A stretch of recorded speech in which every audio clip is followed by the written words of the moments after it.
Thanks everybody for joining us. So sorry about the Facebook Live. Facebook kept kicking me off. I'm assuming it's probably something on their end where there's too many people because everybody's at home, right? So I'm going to start off. I just wanted to give you folks an update on what was happening with the mortgage forbearances, because I do have a couple articles that I came across, one from NPR, which was about folks not getting the mortgage relief they were expecting. And I'm going to post these on our website in the blog that we have there. You can always go there. There's always up-to-date information on what's happening with the mortgage forbearance and anything really that has to do with real estate.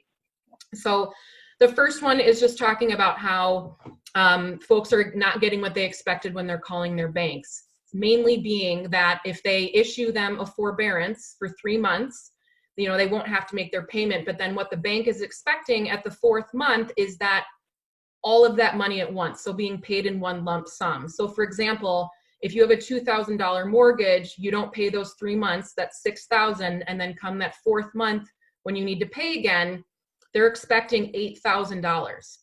And honestly, yes, we know this doesn't make sense, because if you're not getting paid and you're asking for a forbearance, it's really kind of counterintuitive to then think that you're going to have $8,000 to pay on that 4th month.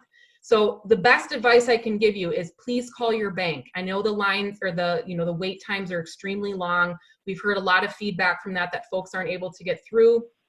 I think when I was even talking to my short sale negotiator, Gabe Ruffalo, the other day, he was telling me he was on hold. He was on hold for 2.5 hours with one of the banks that we work with quite often. And so just be patient. If they have a callback line, put your number in and wait and have them call you back. But it's going to be extremely important during this time that you do get in touch with your bank to see what your actual options are.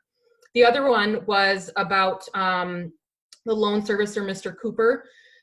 Just so people understand what this is, a lot of the times if you get letters in the mail that'll say, oh, your mortgage has, you're now going to be pay your mortgage to, X company, that is a loan servicer. They're in charge of collecting the money from you, and then they pay your bank, more or less, the lender, right, or the investor.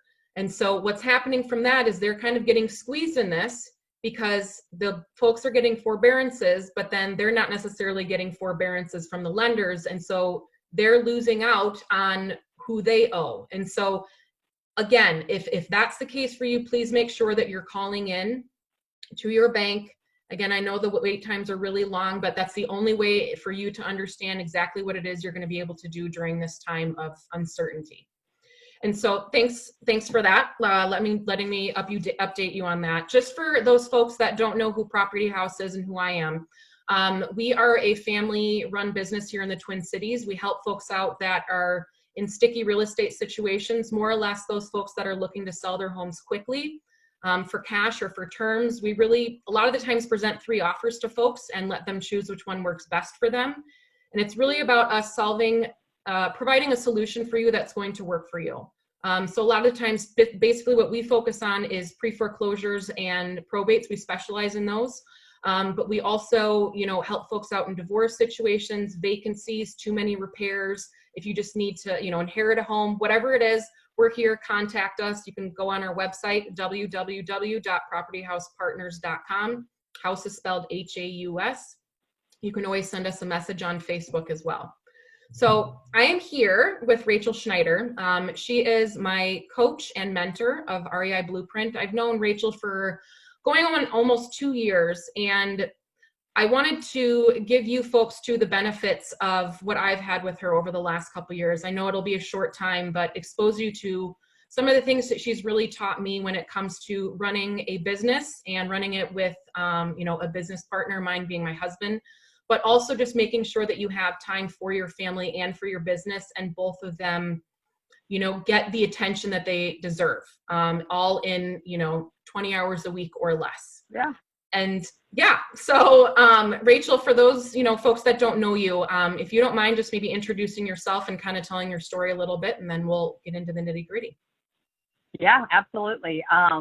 So I am St. Louis, Missouri based and am a real estate investor. So I've been in the real estate world since 2001. I was in the mortgage business. My partner and I had a business, and we experienced that wonderful economic crash that we all went through, that every business felt. It was very hard hit for the mortgage business because the types of loans that we used to be able to do no longer existed anymore.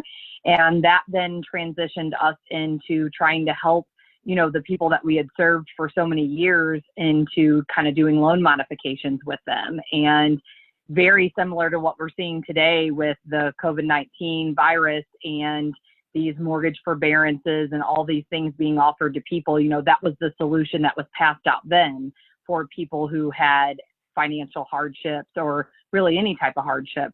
And it wasn't a good option for them. And so that really transitioned us to being real estate investors and being very heavy in the short sale kind of pre-foreclosure world. And from there, that was 2010. And since then, I think we've done pretty much every kind of deal that there is to do. In the last couple of years, my primary focus in our business has been education and coaching, kind of by default, because they're just, we've had all these years of experience, which means we've made a ton of mistakes, right? And I also just saw a common trend of people getting stuck because they weren't sure what to do next, what the next steps were. And we had that knowledge, and so it was like, man, we can really reach a lot of people. Seeing the way that real estate investing has allowed me to be able to live my life, how it's impacted my family's lives. It's really such a gift. And so that's probably the favorite thing that we do, is being able to give back in that arena. That's awesome. Yeah. So, I mean, you kind of touched on this, and this was really kind of, something I wanted to get into, which is, a lot of promotions are always out there like, oh, do your business in, 10 hours or less per week and, make millions of dollars and do this whole thing. And I mean, really, it's kind of an attention grabber, right? For people to come in and say, oh yeah, I can do that. Right. So, I mean, yes, it is a possibility. We know that you and Jason do it. I'm getting there. Those are the things that we do. But I mean, what is it that really got you to that point where you were able to have a business that you could run in, 20 hours or less per week? So I want to start by saying it's not an easy transition. You really have to have that mindset of, I'm going to try this until, period, which means we're doing it until we actually get there, until we accomplish it, until we figure it out, because you are going to have roadblocks. You're going to, hire the wrong person. You're going to have this come and smack you in the face, which is going to feel like a failure, when in reality, it's just a part of the process that needs to be tweaked. And I think a lot of people start down that road and then they hit an obstacle and they give up on what that big, kind of goal is there. And I think that's with any goal, but this 20 hours, it's just so important because we're doing this business and living this entrepreneur lifestyle for a reason, right? Like, not to, bang on our chest and say, oh, look at me, I work for myself. It's that impact on your family. It's the creating the new normal for your children, right? Like, it's all the freedoms that come along with it. And if you don't ever control the hours you're investing in your business, you never get to enjoy any of those freedoms, right? And I lived that life. I lived a business that we had created that we were absolute slaves to. It did not serve us. We served it.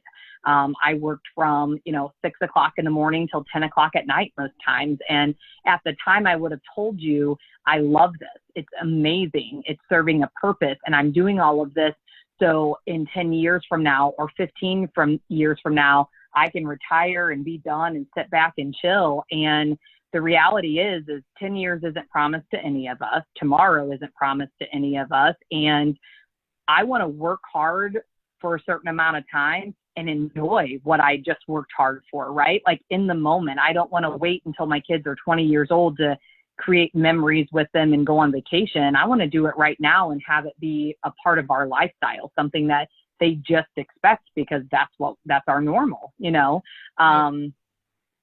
So I think, did you ask me some of the ways to do that? Was that the original question, right? How? I mean, I think it's one of those things that, obviously when you hear, oh, work 20 hours a week or less, I think it's this sort of like, it's supposed to happen overnight, and then like you said, if people try that and then they don't get there in, let's say, I don't know, a month or 2 months or 3 months or whatever it is, then they're saying, oh, well, this doesn't work. Right. And so, obviously just emphasizing that there's a lot of hard work, that has to be put into it to then ultimately get to whatever it is that you want to work per week. Right. I mean, I know you and Jason did that, right? It took a while. Oh yeah. Yeah. Yeah. It wasn't like overnight. Right. How long do you feel like it took? Man, I think Jason got there before me because of the different roles that we play in our business. And I think for me, it was every bit of a few years, maybe even 3. And I started to gain freedom every inch of the way, as I started implementing things. But I'm naturally resistant to change. I am naturally someone who controls things, right? Because my previous business history had told me that no one does it as good as I do, right? Like I delegate the task, but then it doesn't get done, and I should have just done it myself. Like that was what was in my head around that. And in reality, when I look back, I was hiring the wrong people. I wasn't leading and managing them the way that you should when you want to create your 20-hour work week. And I wasn't being disciplined to kind of insulating myself around, this is all the time I have. So I have to figure out a way to get all of the things done, which meant I had to limit my involvement. So that control side, I had to kind of sit back and let things happen, and tweak the processes. To this day, I'm still tweaking some of those processes because that's a never ending thing, right? Because we're always leveling up in our business, and you still have to be aware and be very disciplined to that 20 hours because you can go back in a second.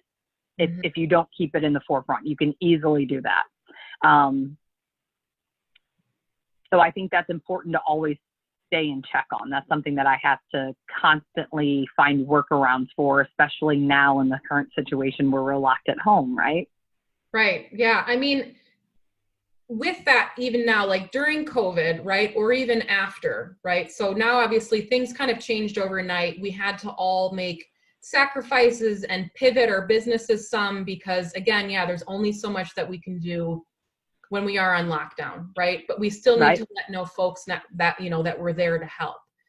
And so my question is, you kind of touch upon this a little bit, but those aspects of delegating, right? And figuring out what it is that you're good at versus, being good at a few things versus being okay at many things, right? Yeah. So what do you think it is that, someone being an entrepreneur and like figuring out what it is that you're good at, sticking to those things and then delegating the rest? Like how would somebody figure that out?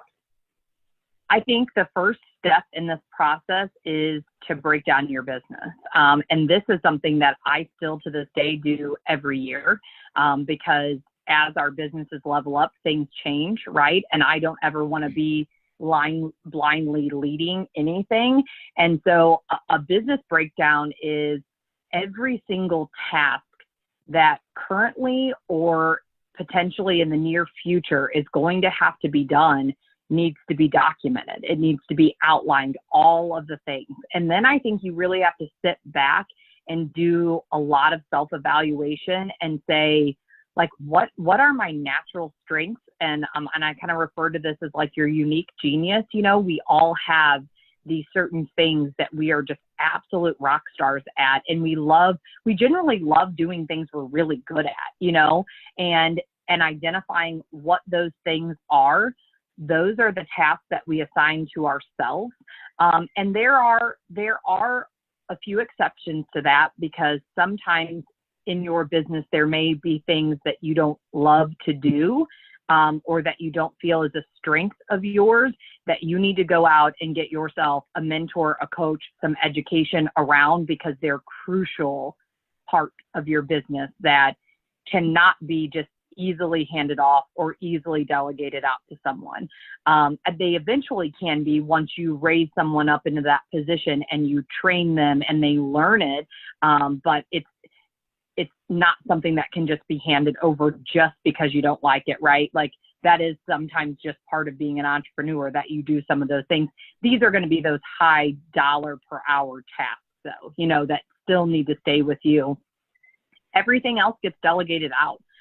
There's a lot that can even just be automated though. Like, I think when you use the term delegation, everyone thinks like, oh, there's so much money involved in that, I'm going to have to pay a fortune. Some of it is just bringing systems into your business that automate the processes that you're following, or automate the processes that a virtual assistant is following, you know? So I think it's the combination of the two of them. And I think the next step I would give is anyone you bring on has to be an A player. Absolute rock star, no exception. The rule I tell everyone is you're quick to hire, you're quick to fire, and you may not get it right your first time. You have to continue. This is that being committed to this process. You continue to hire and fire until you find that gem, that perfect person. And there's many of them out there. You just have to get to them. Right. That helps. Yeah. I mean, so on that aspect of that, I mean, as your, business continues to grow, right? I mean, you and Jason don't just have a real estate investing, business. You have a couple different other businesses. So yeah. Adding more onto your plate, how have you managed then now to keep, that work week on that strict, 20 hours or whatever you set for yourself when you've taken on more work per se, but, you're still trying to keep those hours down? Yeah, that's a great question, because this was something early on in this process that I struggled with, that the minute we leveled up or brought something else on, then my hours changed, and I'm like, no, that's not what I'm setting out to do here. Right. And so over the years, I've learned that the best way for me to do that is if we're leveling the business up or bringing on a different business, that I have to do a reevaluation of the tasks that I personally hold on to, and then determine what either this, taking things to the next level, or what this new venture will require of my time. And if that's 3 hours a week, because there's always a hustle period. When you start something, or even when you level up, it always takes more of your time in the beginning, right? And so I have to then trade that time off. So I have to come and look at 3 hours that are in my normal week. Who on my team can I utilize to hand these things off to? Who can I get trained that can understand these things and do them in the manner in which I need them to be done, that I can then slide this stuff over to them so I can put my focus over here? Because if you shift focus without proper delegation and proper management, what you have existing will suffer. Mm-hmm. And then your new thing will be great, and you'll be on this roller coaster ride, right? So you have to shift off and then come back. You know what I mean? And then eventually my new level up or my new business, my time, I will then strategically start to decrease from that. And I might take a piece back. Maybe. Normally I don't, because now I don't, I'm knocking these tasks and deferring them to as many people as I possibly can, because I need to stay where I'm best at. And once I've seen they work with someone else doing them, I don't necessarily need to be that person anymore. Mm-hmm. Right. So, I mean, you guys have been doing real estate for, 11 years or so? Yeah. 2010 we got, so we're, we've been in this for a long time. So why real estate? Why not something else? There's a lot of things people can do and start businesses. There are. And I think at the time, just to kind of give a short backstory of where we were so broken from that mortgage company, mentally, emotionally, physically, like in every single way, financially. And real estate, what couldn't be taken away from us from that crash was our knowledge, right? And we had extensive knowledge on running an extremely successful business. We had extensive knowledge in some areas of real estate investing, in just real estate in general, I should say. Right. I understood title commitments like the back of my hand. I knew what a HUD settlement statement was. I understood the mortgage world underwriting background.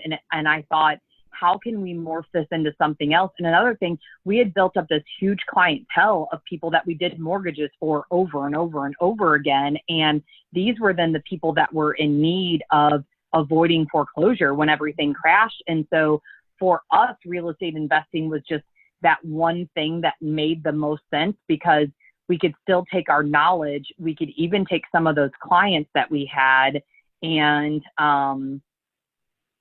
still be able to help them, right? There were some ideas thrown around about other businesses, but if you look at real estate as historically, billionaires are made in real estate, right? You know what I mean? Like there are people who have created fortunes in other industries, and you will still see that a portion of their fortune is always around real estate because historically it stands the length of time of being one of the ways that has made people the richest in our in our world history. So why not? And I, to this day, have not found another business that I can run as easily as I can run this and affords me the freedoms in my life that are my top priority. Right. So, I mean, even now, right, obviously things have changed overnight, and real estate, nobody necessarily knows what's going to happen with that. Right. And so, during this time or this period of uncertainty, there's been a lot of information out there of, what are people doing during this time and what should I be doing? And, do you have any advice for folks who, it could transcend through real estate or just be real estate or whatever, but what kind of advice would you have for folks during this, quote unquote downtime? If that isn't, if that isn't even a thing, but what kind of advice do you have for them right now? Right now, I'd say my biggest tip to everyone is do not press the pause button. Don't press the pause button in real estate investing or any business that you have. That is detrimental.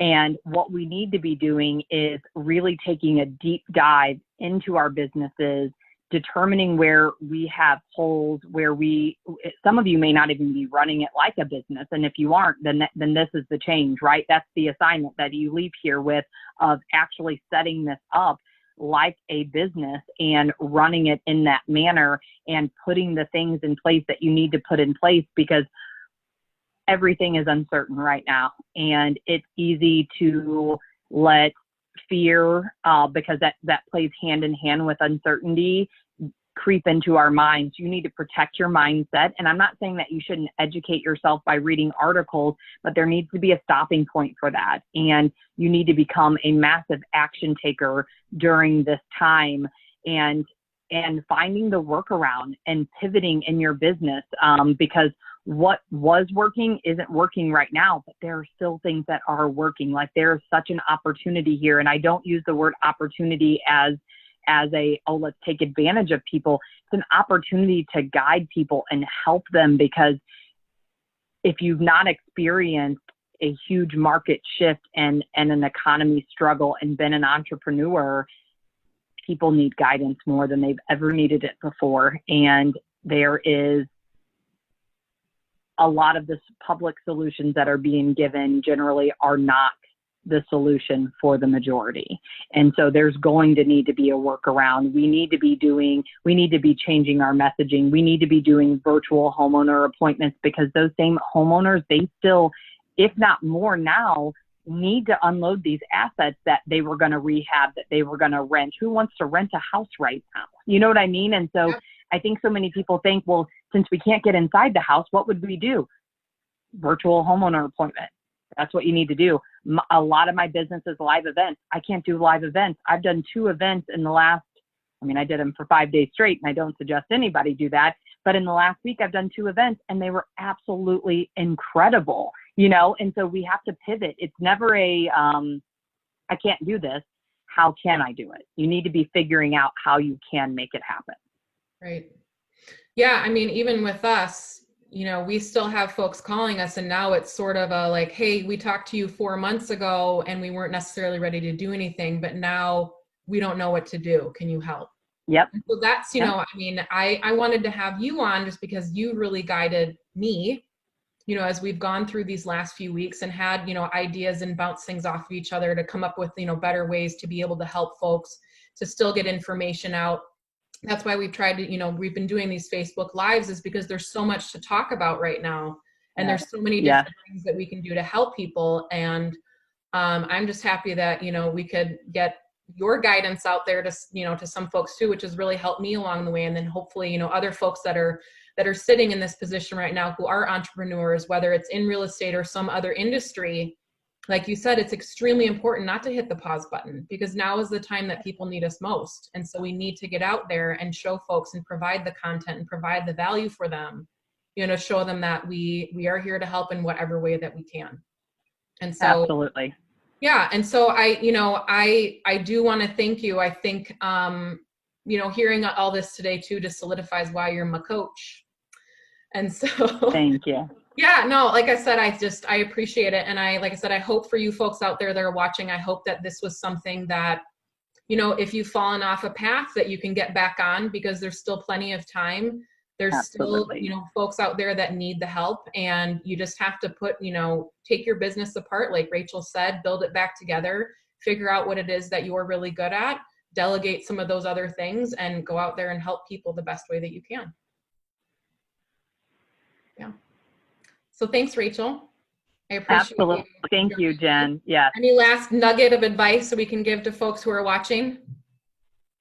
I think if I were to give you a last nugget, and I kind of touched on this a little bit, I can't tell you the impact real estate investing has had on my personal life, like just seeing my kids, and just, we've been down at this place that we go to at the ranch for the last 3 weeks now, and having the ability to escape what is a scary time, like even for little kids right now, and still be out in nature. And we're doing my kids played in the river yesterday, we're doing all these fun, amazing things. And that all circles back around to real estate investing. Like, that's why we're able to be here and do these types of things. And I just really encourage you to just take action in this moment and be self-aware. If you feel yourself slipping in a mindset way, get what lights you on fire. Figure that out and feed that to your brain, because this is what you have to protect the most during this time. I was struggling a few weeks ago with my balance, and that, balance of work life, and that affects your mindset. And I found a workaround. I'm not this morning person, but I'm up at 5 a.m. getting work done so I can go have a picnic with my kids when it hits lunchtime, And so I protect this. Protect your mindset, because that will keep you from getting out there and just taking massive action, because that's what we all need to be doing right now. Awesome. Well, thanks again, Rachel. For those folks who are going to continue watching our lives, next week I'm going to be talking about the current state of our real estate market, what we can do to still sell your home if you need to sell your home, virtual tours, virtual staging, and a whole lot of other good nuggets to take away. So we'll see you on Tuesday at 2:00 Central Standard Time. Remember, all of the information that we talked about earlier in this broadcast is going to be on our website. All of the lives that I have also that I've done previously are on our website too, in our video library. So if you missed it, you can always go back there and check. Everything is there available for you, and every up-to-date information on the mortgage forbearance and anything that's happening in the real estate market. We have that all there for you at www.propertyhousepartners.com. We will see you guys next week. Thanks for joining us.